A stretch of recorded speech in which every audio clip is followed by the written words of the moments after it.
The story begins in a huge glass building standing in the center of the city. Cars moved fast outside, people rushed in and out, and everyone inside walked with confidence and pride. The building belonged to one of the biggest companies in the country, Starksun Enterprises. Every floor was shining, every employee was dressed well, and everyone valued power, money, and position. But among all these powerful people, there was one man no one looked at with respect, Mr. Samuel Green, the old janitor. Samuel was around 65, thin, slow in his walk, with tired eyes. His hair was white like snow and his back slightly bent from years of hard work. He wore an old blue uniform, always carried a mop, and moved quietly. He cleaned floors, emptied dustbins, and wiped tables while others walked by him as if he was invisible. Some ignored him, some avoided him, and others laughed behind his back. But he never reacted. He simply smiled softly and kept working. Every morning at 7 a.m., Samuel arrived before the employees. He would sweep the lobby and whisper to himself, "One day, they will know who I am." His voice was calm, not angry, just mysterious. Most workers thought he was just a poor old janitor who had no dream left, no power, no family, no importance. But no one knew his truth. That Monday morning, the office was busier than usual. Everyone was running with files and laptops. The board of directors was coming for a big meeting, a deal worth millions. If approved, the company would rise. If failed, everything could fall apart. Samuel, as always, was cleaning near the elevator. A young man in a suit bumped into him and spilled coffee on the floor. "Watch where you're going, old man," the employee snapped. Samuel calmly bent down and cleaned the coffee. "I'm sorry, sir," he said softly. Two other employees standing nearby smirked. "Why do they still keep this old guy here? He slows everyone down. He probably needs money. Poor man. Can't even retire." Samuel heard it, but he did not argue. He simply continued mopping, humming an old tune. At 9 a.m., the executives entered, expensive suits, shiny watches, proud expressions. The CEO, Mr. Dalton Pierce, walked like he owned the world. Behind him followed 3 board members and his assistant. They approached the conference room. Everyone stood straight and silent, trying to impress them. Samuel was dusting a painting on the wall nearby. Dalton noticed him and frowned. "Who allowed a janitor to be here right now? This is an important day. Move away, old man." People laughed lightly. Samuel nodded gently, put his things aside, and quietly stepped back. "Of course, sir," he replied. But his eyes showed no fear. Only patience. The meeting was about to start when the projector failed. The screen turned black. The IT team rushed but nothing worked. "This is embarrassing," Dalton shouted. "Fix it now." People whispered. Stress filled the room. Clients from another company waited, watching everything silently. Their expressions changed, amusement mixed with doubt. Suddenly Samuel stepped forward slowly. "Maybe I can help," he said calmly. Everyone turned, surprised. Dalton laughed harshly. "You? A janitor? You think you can fix what our IT team can't?" More laughter followed. Samuel didn't look insulted. Instead, he spoke in a steady voice. "Sir, sometimes solutions come from unexpected people." Dalton waved his hand. "No, we don't need you here. Just clean and stay out of real work." Samuel smiled faintly. "As you wish." He stepped back again, but something changed in the room. A few employees who always saw him cleaning wondered, how did he speak with such confidence? He didn't look like a weak man at all. His tone sounded like someone who had led people once, someone who had experience, someone respected. Just as they were about to cancel the meeting, the doors opened. A group of high-ranking investors walked in. Their leader stopped when he saw Samuel. "General Samuel Green," the man said with shock. The entire room froze. "General?" People looked at the janitor again, confused, stunned. Samuel smiled, but before he could speak, Dalton interrupted loudly, trying to act confident. "Oh no, sir. He is just our janitor. You must be mistaken." The investor frowned deeply. "Mistaken," he replied. "This man led one of the most successful operations in military history. He is a legend. We only came today because we received word that General Green himself was part of this company." Every executive turned pale. The janitor everyone mocked was a respected figure with a past more powerful than all of them combined. Samuel looked at Dalton, then at the board, and spoke softly. I asked you to let me help. But pride blinds people. Whispers filled the room. Employees stared, shocked and silent. The old janitor they laughed at was someone they should have stood up for, respected, honored. And this was only the beginning. A heavy silence filled the boardroom. People who mocked Samuel just an hour ago couldn't even lift their heads now. The investors, dressed in elegant suits, stepped forward with respect, the kind of respect no one in that building ever gave Samuel before. The leader of the investor group, Mr. Warren Hale, extended his hand toward Samuel. It is an honor to meet you again, General, Warren said with a deep respectful tone. Samuel looked at his hand for a moment, then gently shook it, calm and dignified. Dalton swallowed hard. His confident smile had faded. General, he repeated under his breath. This can't be real. Employees whispered among themselves, trying to make sense of everything. The old man who mopped floors, took insults silently, and stayed invisible, was actually a man once feared and respected in the army. A man with power, history, and leadership. Warren looked around the room and then at the confused executives. Do you have any idea whom you've been treating like a nobody? He asked firmly. No one answered. Faces turned red, eyes dropped. Shame wrapped the entire floor. Samuel finally spoke, his voice gentle but strong. I didn't return for position, money, or power, he said. I came here because this company once belonged to my best friend, your founder, Mr. Starkson. Before he died, he trusted me with something. People leaned closer, curious. Even Dalton, who moments ago ordered him to clean and leave, listened carefully now. Samuel took a slow breath and continued. He left me shares, 38% of this company. I never used them because I wanted to watch how people treated others. Sometimes success makes people forget humanity. Gasps filled the room. 38% was more than any single board member. More than the CEO himself. One woman whispered, shaking. He owns the company. Dalton felt the floor beneath him move. His heart thumped. How could an old janitor hold more power than me? He thought, trembling. Warren stepped beside Samuel and placed a file on the table. Here are the legal papers, he said. Everything is valid. And today, we are ready to sign a new deal, but only if General Samuel Green leads the meeting. Dalton's legs felt weak. He tried to smile, but it came out broken. Mr. Green, he said quickly, changing his tone, trying to appear friendly, please forgive us. We didn't know. We would love you to join us at the table. Samuel turned his calm eyes toward him. Join you? Samuel repeated softly. You didn't even let me fix a projector. Dalton's face burned with embarrassment. Everyone watched Samuel, waiting for his next move. The old janitor walked toward the head seat, the CEO's seat. People slowly stepped away, creating a path for him. This time not because they wanted him gone, but because they respected him deeply. But Samuel did not sit. Instead, he placed his hand on the back of the chair and looked at everyone with emotion. All my life, I believed power is not in a title, he said. Power is in respect, how you treat people below you, not above you.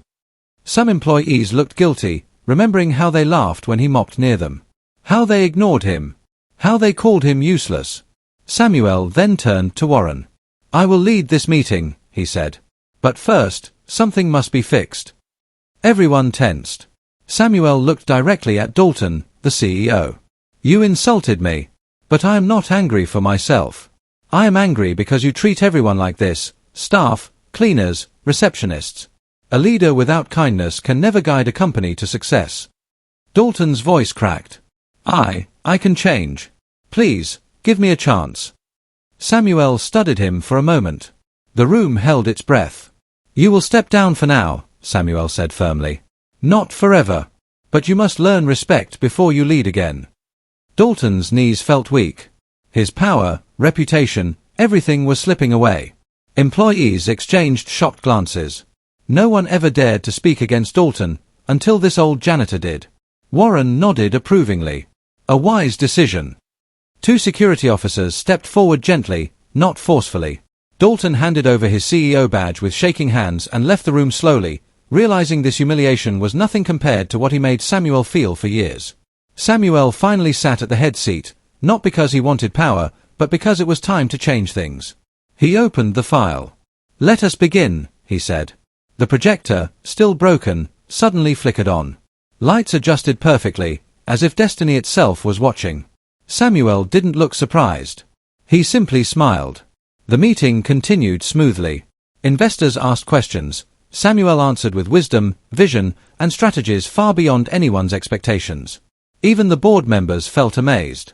Employees outside the room gathered, trying to peek inside, curious and excited. The story of the old janitor general spread like wildfire through the building. Some felt guilt for misjudging him.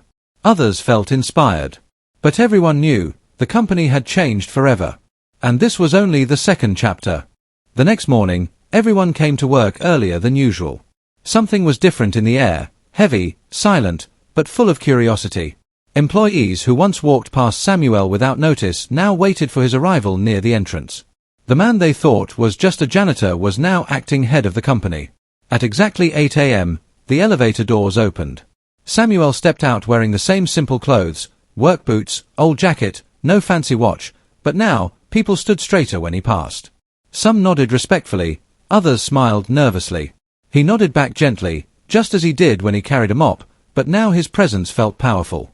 Not because of wealth or status, but because he earned respect, not demanded it. Inside the boardroom, Samuel gathered employees for a company-wide meeting. Chairs were filled, hallways crowded, even cleaners stood at the back, this time not ignored, but welcomed. He placed an old notebook on the table. It was worn, pages yellow, tied with a piece of string. "This," he said quietly, "belonged to my best friend, Mr. Stark's son." Everyone leaned forward. When he was alive, he wrote his dream for this company, a place where every worker has value. A place where no one is small. A place where kindness and teamwork come first. His voice trembled slightly. It was the first time he showed emotion. Warren, the investor, stepped beside him. "We support General Samuel's vision," he announced. "And from today, changes will begin." The room buzzed with whispers. Samuel raised his hand and the room went silent instantly. "First," he said, turning to the cleaners in the back, "no more disrespect. Cleaners, janitors, guards, you are no less important than any manager here." The cleaners looked shocked. Some lowered their heads, eyes wet. A young female cleaner whispered, "No one ever said that to us before." Samuel continued, "Every employee will receive fair treatment, proper breaks, and support. You keep this building running, and that matters." Applause rose slowly, then stronger. Next, Samuel looked toward the nervous faces of department heads. "For years, you have worked under pressure, fear, and ego. Now, we work under teamwork." He opened Mr. Starkson's notebook and read aloud. "A great company is built not by a few, but by all." The words felt like a blessing. Samuel then introduced something unexpected. "A new program begins today," he announced. "We call it the Open Door Initiative. Any worker, even the lowest position, can bring ideas directly to the board. Your voice will matter." Gasps. Surprise. Excitement. A software intern at the corner raised his hand shyly. "Sir, really? We can bring ideas directly to you." Samuel smiled. "Yes. Innovation can come from anyone." The intern's eyes sparkled. For the first time, he felt seen. Then came the moment everyone feared, discussing financial crisis. The company was losing money. Investors were ready to pull out yesterday, until Samuel walked in with unexpected respect and leadership. He pointed to the projector screen now repaired by technicians. "Our product isn't the problem," he explained. "Our management is. When workers are scared, creativity dies. When creativity dies, business dies." Heads nodded. They knew it was true. Warren stepped forward. "Samuel showed us real leadership in one day, something we didn't see in years." Another investor added, "We will invest more, but under his guidance." Cheers rose in the room. Relief filled the air. Hope returned. Later that day, Samuel walked through departments quietly, watching workers. He helped an intern solve a design issue, listened to a tired accountant vent her stress, even fixed a jammed printer with a laugh. Employees followed him like students behind a wise teacher. He stopped at the janitor's closet, his old workspace. The mop still stood there, bucket beside it. Samuel touched it gently. That simple tool once defined him in the company, a nobody. Now, it reminded everyone how dangerous it is to judge someone by appearance. A young guard approached slowly. "Sir, how did you clean floors all these years with so much patience?" Samuel smiled softly. "You learn patience when you understand pain," he said. "And I watched how people treat those who cannot fight back. It teaches you who they really are." The guard nodded deeply, feeling the weight of those words. Evening arrived and employees didn't rush to leave like every other day. Instead, they gathered in small groups discussing new ideas. Energy filled the building. Dreams that once died were rising again. At the exit, Samuel stopped and looked at the sky. His eyes held both pride and sadness. He remembered his friend, Mr. Starkson, laughing, dreaming, planning a future where every worker smiled. Samuel wished he was here to see it. As he walked to the bus stop, a black car pulled up, sleek, shining, official-looking. A man stepped out in military uniform. "General," the man saluted. "Orders." Samuel paused. The board had not yet seen the real authority behind him. They only knew part of his identity. The officer whispered something in Samuel's ear, something urgent. Samuel's calm expression faded slightly, replaced with seriousness. He nodded. "I'll come tomorrow morning. Prepare for it." The car drove off into the night. Samuel stood there, alone under the streetlight. Something big was coming. Something no one in the company expected. And the peace inside the building might not last long. The next morning, tension filled the company like a storm waiting to break. Employees gathered early again, whispering about yesterday's meeting. Some were excited, some scared, and others curious, especially after seeing Samuel leave in a black military car. Who really was he?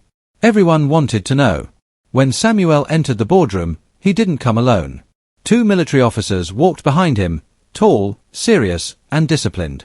Their uniforms shined with medals. Murmurs filled the room immediately. The executives who mocked him earlier shifted uncomfortably in their chairs. They tried to look respectful now, their faces pale. Samuel took his seat at the head of the table. This time, no one questioned him. Warren stood. "Ladies and gentlemen, today you will learn about the man you once thought was just a janitor." He tapped the remote. The screen lit up. A picture appeared, Samuel in full military gear, standing with soldiers. Another slide, him receiving awards. Another, him leading troops during rescue missions. Gasps filled the room. "He is General Samuel Carter, one of the most respected retired military leaders," Warren announced. "He protected this country for years, saved thousands of lives, and later joined the company quietly to honor his late friend." The room froze completely. No one blinked. No one breathed. The executives who laughed at him yesterday stared at the floor, ashamed. Samuel looked around the table calmly. "I did not hide my identity for power," he said. "I wanted to see how people treat those with no status. And what I saw was disappointing." He turned his gaze toward Mr. Collins, the rude CEO. "You judged me because of my uniform," Samuel continued. "Not the one I wore in the army, the janitor uniform." Collins swallowed nervously. Sweat covered his forehead. I'm sorry, Samuel," he stammered. "I didn't know." "That is the problem," Samuel interrupted. "You never asked. You never cared." Silence fell like a hammer. Samuel then faced the whole room. In this company, power will no longer decide respect. Character will. Everyone lowered their heads, humbled. Just then, the doors burst open. A young accountant ran in with papers shaking in her hands. "General, I mean Mr. Samuel, we found something," she said breathlessly. "About the company's missing funds." Samuel motioned her to continue. She placed files on the table. Numbers highlighted in red. Bank transactions. Hidden accounts. All connected to one person. Mr. Collins. Gasps exploded. Some stood from their seats. Collins froze, eyes wide. Samuel's tone turned sharp. "You were stealing company money." Collins panicked. I only took a little, business needed it, I mean." "You were draining millions," Warren said coldly. "And blaming workers when profits fell." Collins's legs gave out and he collapsed into his chair. "Please, don't ruin me. I have a family." Samuel stepped forward slowly. "The cleaners and guards also have families. Did you care when you disrespected them?" Collins had no answer. Tears filled his eyes. Samuel nodded to the officers. "Take him." They handcuffed him and led him out. Employees watched silently, some shocked, others relieved. The man who once ordered people around was now powerless. Justice had come full circle. After the chaos settled, employees gathered around Samuel, not with fear, but with admiration. A designer asked gently, "Sir, why did you return to business instead of enjoying retirement?" Samuel smiled sadly. "I promised my friend I would protect his dream. And dreams don't survive without protectors." He turned to the board. "The company will be rebuilt with honesty and compassion. But we still have a long road." Everyone nodded with determination. Suddenly the door opened again, not military this time, but an older woman with silver hair. Her eyes sparkled with warmth. "Samuel," she called softly. Samuel froze. His expression changed, surprise mixed with deep emotion. Employees stepped aside as she approached. It was Mrs. Starkson, wife of Samuel's late friend. She had been away for years, heartbroken after her husband's death. No one saw her return coming. She placed her hand on Samuel's arm. "My husband trusted only one person to continue his dream. You," she whispered. "He would be proud." Samuel's eyes glistened.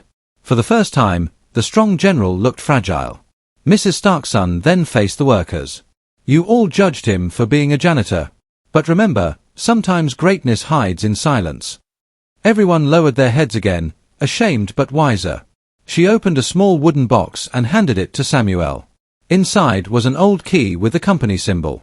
"This was my husband's," she said. "Now it is yours officially." Gasps and applause filled the hall. Tears flowed. It felt like history was being rewritten. The janitor was now the rightful owner. Samuel raised the key slowly and spoke. "From today, we rebuild. And no one will ever be looked down upon again." Cheers filled the room, louder than ever before. But deep in Samuel's eyes, a shadow remained. He knew success brings enemies. And the story was far from over. The company was never the same again. What had begun as a shocking revelation, that the janitor everyone mocked was actually General Samuel Carter, the rightful owner, had now become a new era of leadership, respect, and compassion. Samuel walked through the hallways that once echoed with laughter at his expense. Employees paused, unsure whether to greet him. But he smiled, nodding gently. The fear that had once shadowed the building was replaced with hope. Workers no longer hurried past cleaners and janitors without acknowledgement. Now, even the smallest voice mattered. He stopped at the broom closet where he had spent years cleaning. The mop and bucket stood quietly in the corner, a symbol of the life he had led silently. Samuel touched them briefly, a soft smile on his face. That was his past, humble, patient, unnoticed, and it had shaped the man he had become. Rebuilding the company. Samuel called the first company-wide meeting under his new leadership. Employees, investors, and even former executives attended. This time, no one mocked. They listened, eager to understand the man who had silently endured their scorn and had now returned with dignity and power. "My friends," Samuel began, "this company was built on the dreams of someone who believed in people, not just profits. It is time we honor that vision. Every employee, every cleaner, every guard, you all matter. You make this company what it is." Applause filled the room. Some employees wiped tears from their eyes. Others looked at colleagues they had ignored for years, feeling shame mixed with hope. He introduced new programs. Open Door Initiative. Any worker could propose ideas directly to management. Respect and recognition policy. No one would ever be belittled or mocked for their position. Employee Development Program. Training, guidance, and support for everyone, from interns to janitors. Even the investors were impressed. Samuel's calm wisdom, combined with his military precision, showed that a leader did not need a loud voice or expensive clothes, just integrity, patience, and courage. A lesson learned by all. Dalton, the former CEO, returned quietly to the building. He had been removed, his accounts investigated, and his authority stripped. Yet he approached Samuel with humility. I was wrong," Dalton said, voice shaking. "I judged you. I treated you horribly. I'm sorry." Samuel nodded, his voice calm. "Everyone makes mistakes. What matters is what you do next. Learn respect. Learn kindness. And remember, power is nothing without humanity." Dalton bowed slightly, then left the room. Samuel turned to the employees. The silence was profound, but it was filled with understanding. The employees began to grasp the true lesson. No matter how small or unseen someone appeared, they could have immense power, the power to change everything, even a company, a life, or a heart. Recognition and healing. Samuel called a small group of employees to his office. Among them were janitors, receptionists, and a few long-time clerks. You were patient. You worked hard quietly. You were ignored, but you never gave up, he said. From today, you will have new roles, respect, and a voice in this company. Smiles, tears, and nods filled the room. Samuel's words healed not only the employees but also himself. For decades, he had been patient, observing, waiting. Now his patience had borne fruit. Later, he returned to his office and looked at the city skyline through the large glass window. He thought about his life, the army, his friends' trust, the years as a janitor, and realized how every moment had prepared him for this. Legacy secured. Weeks passed. The company flourished like never before. Productivity rose, employee satisfaction improved, and profit soared, not because of ruthless management, but because of respect, fairness, and inclusion. Samuel's leadership inspired everyone to treat each other with dignity. Outside the building, the janitor's closet remained, now preserved as a small memorial to remind everyone of humility and patience. A plaque read, "Greatness often comes quietly. Respect all, for you never know who holds the true power." Samuel often visited the closet, smiling softly. The mop and bucket were no longer symbols of neglect but symbols of resilience, endurance, and humility. Employees whispered stories about him to new hires, how the man they once mocked became the hero of the company, the one who saved it from greed, arrogance, and ignorance. Samuel had taught a lesson not just in leadership, but in life, that respect, patience, and integrity are far stronger than titles, suits, or power.